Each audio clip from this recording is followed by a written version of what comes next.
Hi, welcome to Psychology as a subject, Chapter 1. The name of the chapter is called Variations in Psychological Attributes. Before we get into the chapter, some quick thoughts about psychology as a subject. You know, psychology is a very practical, here and now, and extremely exciting and interesting subject. Unfortunately, like just the title of this chapter says, Variations in Psychological Attributes. It's a very funny title. And our textbooks, rather your textbooks, unfortunately, go a long way in making a great subject sound extremely uninteresting, boring, and pushes the student away. Just be aware of it. And my effort here is to make sure that it is extremely interesting, easy to learn, और इसका फायदा दोनों जगह पर होना चाहिए और होता है. एक easy to score subject है. You can get good marks, easy marks in the examination. Number 2, and more important, psychology as a subject is a real world subject. If you want to become a great doctor, scientist, manager, leader, parent, adult, the one who has good fundas of psychology, जो उसके बुनियादी चीज़ों को अच्छी तरह समझता है, he becomes a great, effective adult in the real world. Okay? You will get 4 to 6 questions just from the first 2 chapters. Okay? Pay attention to one important thing.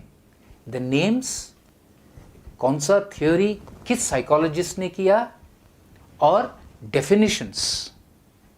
Okay? If I say intelligence, intelligence का definition के 2-3 बड़े important words होते हैं, उनको दिमाग में बिठा लेना है to score marks. For example, capacity to learn new skills is aptitude. ये जोर से दिमाग में बिठा लेना है. Capacity to understand the world around me and solve problems using that is intelligence. ठीक है? सो इंटेलिजेंस और एप्टीट्यूड में फर्क क्या है, वो एक बार बिठा लेने से जिंदगी भर काम आएगा. Shall we move forward? Come. The learning objectives of today's session, take a look at it. We will understand the basics of psychology, understand psychological attributes, understand what is intelligence, what are the theories of intelligence, and how is intelligence measured. Another fallacy about psychology is, लोग सोचते हैं कि इसमें mathematics नहीं है.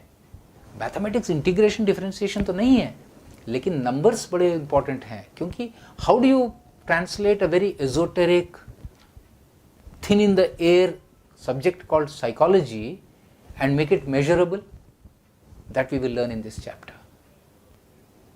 Number 3, very important, आपने कई मर्तबा सुना होगा in real life, he is a high EQ person. What is his EQ? What is IQ? Intelligence quotient, emotional quotient, इनके बारे में भी हम जानेंगे. ठीक है? With those learning objectives, let's dive right into the session and do the first part of it, which is what are the domains or categories of psychological attributes. Sounds very, मालूम नहीं है क्या बोल रहा है ना. Domains or categories of psychological attributes. Each word looks or sounds like Greek and Latin. बहुत simple है. देखिए, हर इंसान के other than the physical body, there is a non-physical part. उस non-physical part को समझने के लिए मुझे क्या क्या dimensions देखने पड़ते हैं. That is what this part of the chapter is talking about. Let me help you explain or understand by explaining it in the following manner. Look at a box. If I tell you, what is the capacity of a box? How will you tell me? Whether it will hold 10 liters of water or 100 liters of water? उसके लिए कुछ आपको easy करके बताना पड़ेगा, ऐसा तो नहीं बता सकते इतनी कैपेसिटी है हाथ करके या इतनी कैपेसिटी है, वो कैसे करते हो? You know how we do it in simple mathematics. We say the length of the box is L, the breadth of the box is B, the height of the box is H, 10 metre by 5 metre by 7 metre, L into B into H multiply कर दिया तो capacity of the box आ गया. So not only defining the box that it has 3 dimensions, but also measuring how much can it hold in terms of these dimensions has been made simple of a box. Now think of a conceptual box called a human being. उसके 5 dimensions होते हैं, बस इतना ही है इसके बारे में. What are the 5 dimensions? Take a look at it. First is interest. Interest means each human being has certain areas of interest. So let me first name the 5 and then we will go and talk about each one of them in a minute each. Interest, aptitude, personality, intelligence and values. These are the 5 domains or aspects or facets or dimensions, आप कोई भी नाम ले लीजिए, of the psychological attributes of a person. Again repeating, interest, aptitude, personality, intelligence and values. Let's take quickly each one of those, and if you get this, just this part solidly, you will be on a very strong foundation to understand every single chapter subsequently. Let me start first of all with intelligence. See, intelligence is defined as the capacity to understand the world around me, to comprehend a situation, and then to analyze it and then make choices by understanding what is the goal, what are the resources, और इन दोनों को मिलाते हुए कैसे मैं अपने objective की तरफ बढ़ सकता हूं. इस कैपेसिटी को इंटेलिजेंस कहते हैं.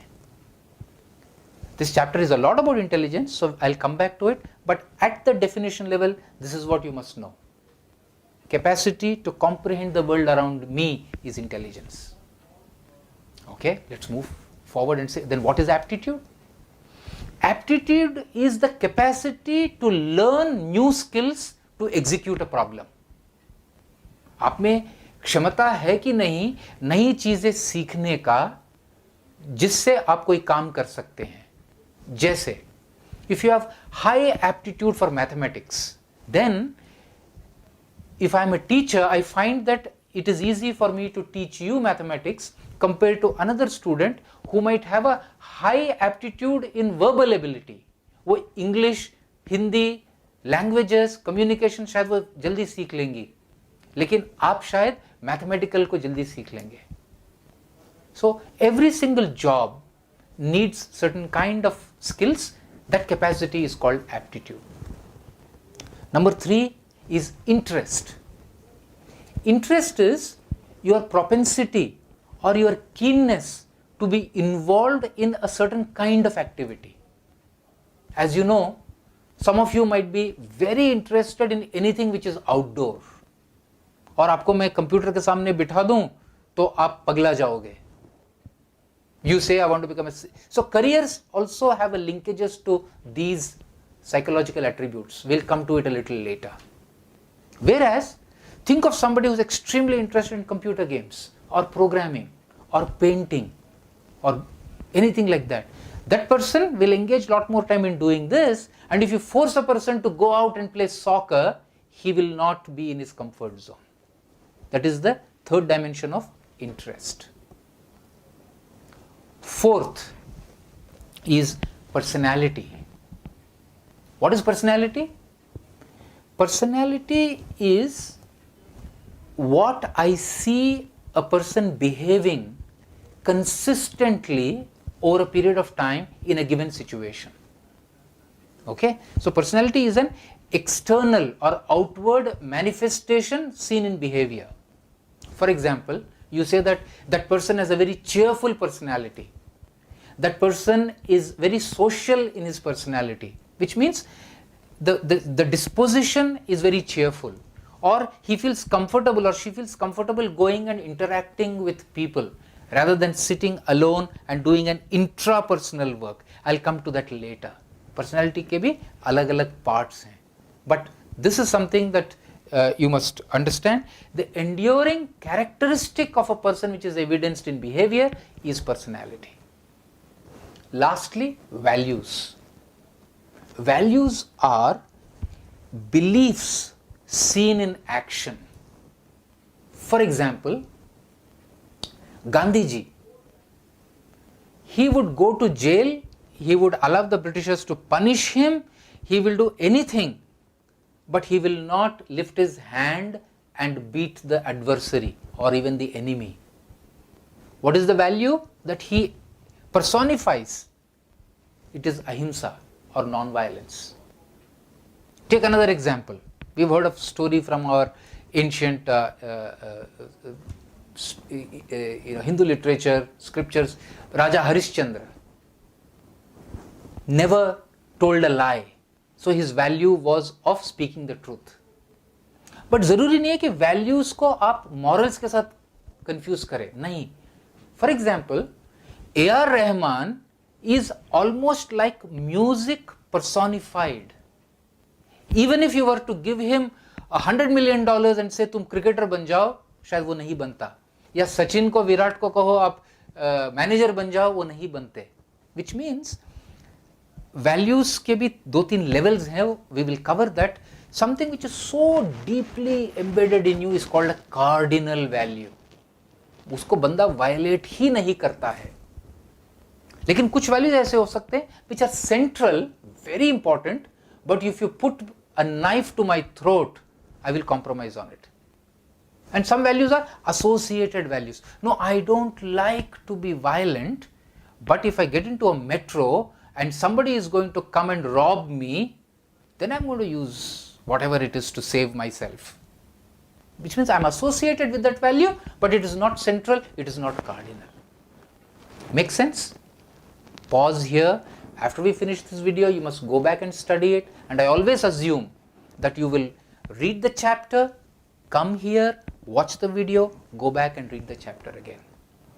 So, to wrap this up again, as a summary, personality, aptitude, intelligence, interest and values are the 5 dimensions of psychological attributes. Hope this is clear. इन पांचों का अच्छी तरह से fundamentally समझकर examples के साथ आगे बढ़ने से it will be great. There are multiple theories that have come about intelligences. Now we are going to take the most important theory that has come up in the last 50 years. It's developed by an American psychologist called Howard Gardner. He's even now associated with Harvard University in the Graduate School of Education. He's an 82-83-year-old gentleman. His theory is called Theory of Multiple Intelligences. तो gardener ने क्या बोला था कि intelligence के भी 8 different dimensions हैं. And look at the chart. There is something called as linguistic intelligence, numerical intelligence, interpersonal intelligence, intrapersonal intelligence, naturalist intelligence, kinesthetic aspect, spatial intelligence and musical intelligence. These are the 8 dimensions. Each one, actually, you and I intuitively already know what it is. But Howard Gardner put it out into a beautiful model and said that there are 8 types of intelligences. और आप देखोगे, linguistic intelligence कौन है? Who's word smart? A poet, a script writer comes who's got a linguistic intelligence. Mathematical intelligence, one who's good in mathematics, numbers. You know some people in our family, very good in numbers. कौन बनते हैं वो लोग? Engineers, scientist, mathematicians, that's number intelligence. Similarly, each one, I'm not going to take time explaining all of them. And each one of us has a mix of these in ourselves. It is not only numerical and nothing else. No, it's a mix of numerical and spatial and verbal. For somebody else, it could be musical, auditory, verbal, etc. The dominant intelligences ends up guiding the person in that direction, right? So if you find a great singer, you know what intelligence would be prominent. And there are some people who have multiple intelligences.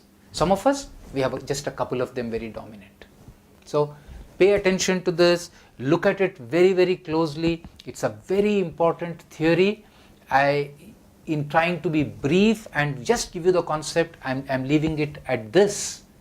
Howard Gardner's theory of multiple intelligences, with all the examples that you can see. Go back and read into the book. You will find it at least one question coming from this in every exam. Let me now go to another theory. The theory is called the Triarchic theory of intelligence. While Howard Gardner said that there are 8 types of intelligences, look at now the theory by Robert Sternberg, given in 1985. It has got 3 dimensions. One is the cognitive, which also is called the analytical or componential intelligence. He said that intelligence के 3 parts हैं. पहला है analytical intelligence. What does it do? It comprehends what is happening around me. It helps me processize this information, and it helps me make choices on what kind of action that I need to take. इसको उन्होंने analytical intelligence कहा था. On the other side, he called what is called as a contextual intelligence, which means he said that हर बंदे में, every person has got a certain amount of intelligence to gauge the situation around him. Context. Is my father angry at this point in time? Should I go and ask for a permission to go to a movie? No. If the contextual intelligence is high, you will not do that. You will wait for tomorrow morning when he is in a good mood, and then you will go and do it. That's contextual intelligence. So there is an analytical intelligence, there is a contextual intelligence. The third he called as experiential intelligence. Easy to understand. If you have an experience of cracking exams in the past 2, 3, 4 years and you made some mistakes, you learned something from it. You did something very well, you got high marks from it. And you take that experiential intelligence and apply it when you're preparing for CUET or any other future event. That's called experiential intelligence.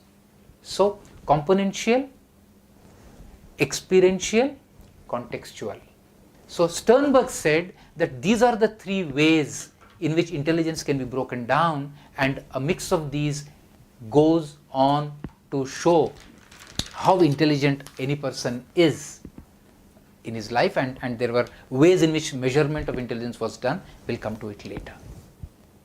If it's clear, pause, take these questions, and then we are moving ahead. A very quick covering of the next component called nature versus nurture as far as intelligence is concerned. What do you think? Where does intelligence come from? Is it only at birth because of your genes and the genetic makeup that you have? Or it also has something to do with the family, the environment, the exposure that you get? You know the answer intuitively, but there are scientists who have worked on it, and they called it as nature versus nurture.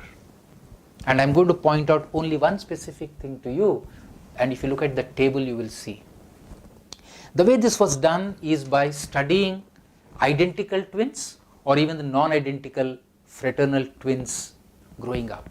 अगर दोनों बच्चे और identical हैं, एक ही माँ बाप से हैं और एक ही घर में दोनों की परवरिश हुई है, तो क्या दोनों का इंटेलिजेंस एकदम सेम रहता है या अलग रहता है?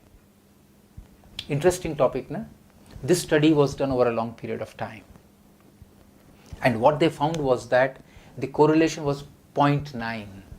If two identical twins are in the same house, born to the same biological parents, and they grew up, it was not 100%, but it was 0.9%.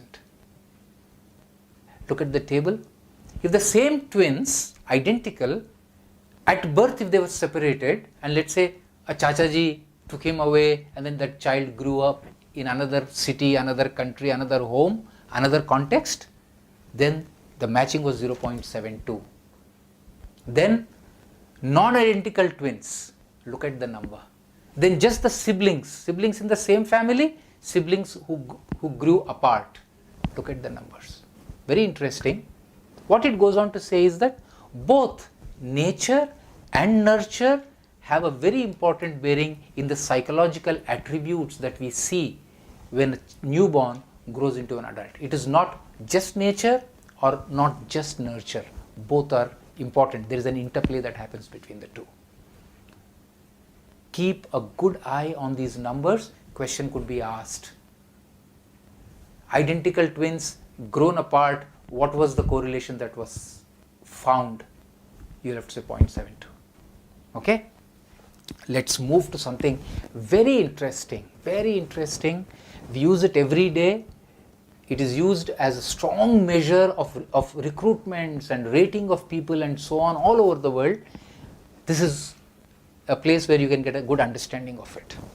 You know, in 1905, two behavioral scientists or psychologists by name Alfred Binet and Theodore Simon, they came up with a concept called mental age and chronological age. Chronological age, if you are born in 2000, in 2021 or 22, you are a 22-year-old. That is a chronological age. However, if I give you a test which is built for a 22-year-old, normally it is done in the formative ages. So let's take an example of a 15-year-old student. So his chronological age or a CA is 15. And I give him a paper, a question paper, which is testing all the intelligences, which is statistically and robustness of the test is proven.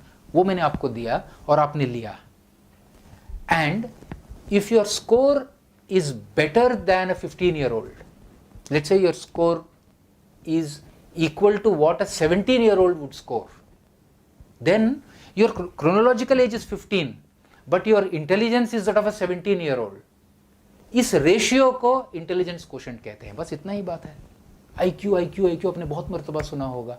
So 17 divided by 15, 110, 112, 115 आता है, into 100 is IQ. Look at it, make a note of it. That's it. It's as simple as that. Let's take a reverse example. If I give a paper to a 15-year-old and he is able to solve the paper of only of a 13-year-old's paper, then the mental age is 13, chronological age is 15, so the IQ is less than 100, right? 13 divided by 15 into 100. So this is IQ.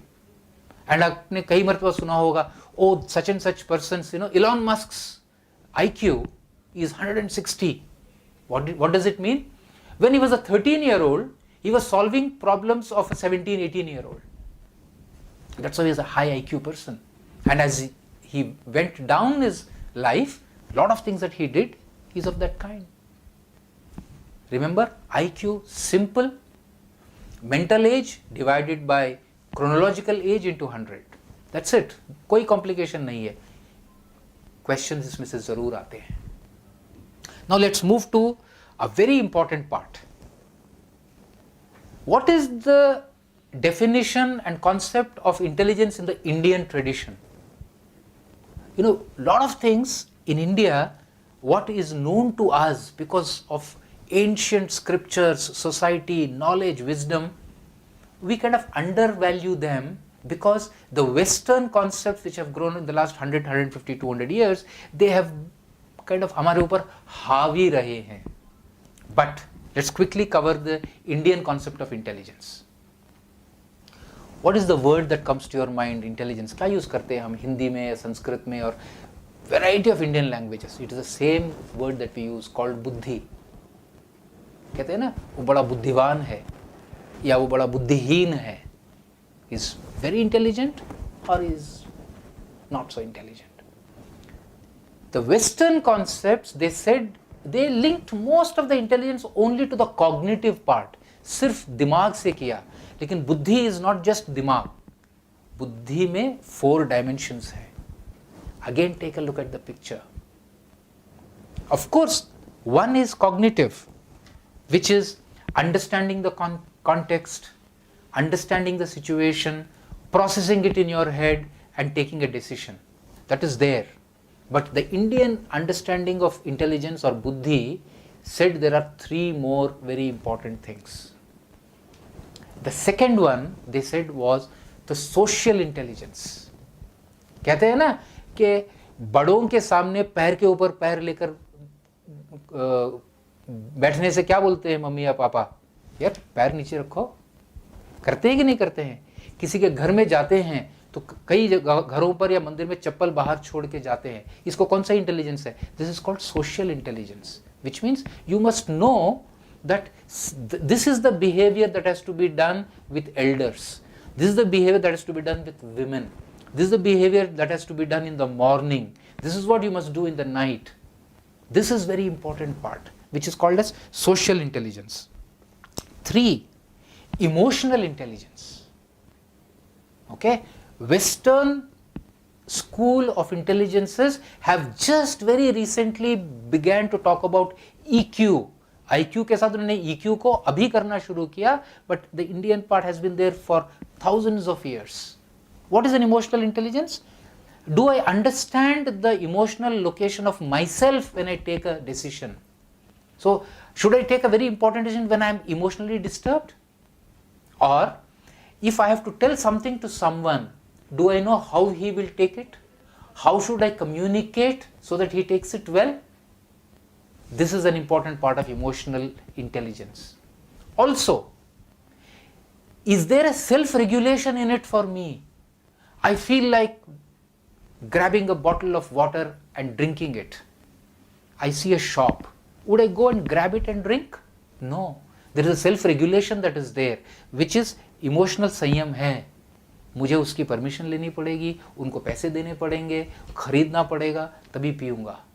Or many such examples that you can think of. All of these are part of emotional intelligence.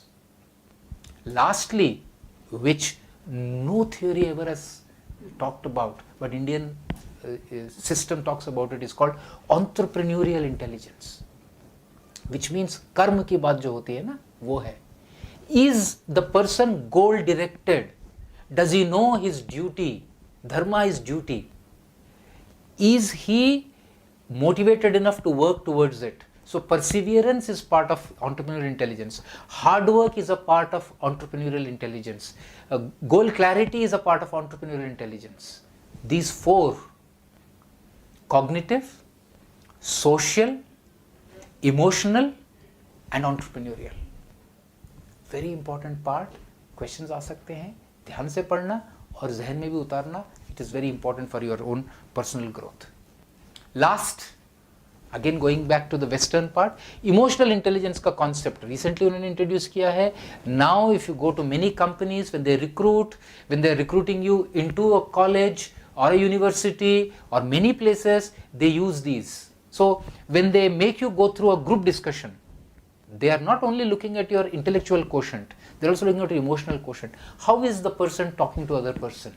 How is he? How much assertive he is? How much accommodative he is? All of these form a part of intelligence, which is the feeling side of intelligence, not the thinking side. Feeling side of intelligence is called emotional intelligence, and emotional quotient comes from there. Same thing. What is the mental age? What is the chronological age? Similarly, what is the emotional age and what is the chronological emotional age? That gives you the EQ of a person. Okay? That brings us to the end of this chapter. Very short, very powerful, very valuable from an exam point of view. Go back and read the chapter, take these questions that appear to you right now, and make sure that you, after you revise the chapter, do you go and take the entire chapter test, and then you should be good enough. Remember, 2 to 5 marks will come from this chapter alone. I'll see you soon in the next chapter, which is also very important. Thank you very much. Take care. Hope you enjoyed the session as much as I enjoyed making this for you. Bye.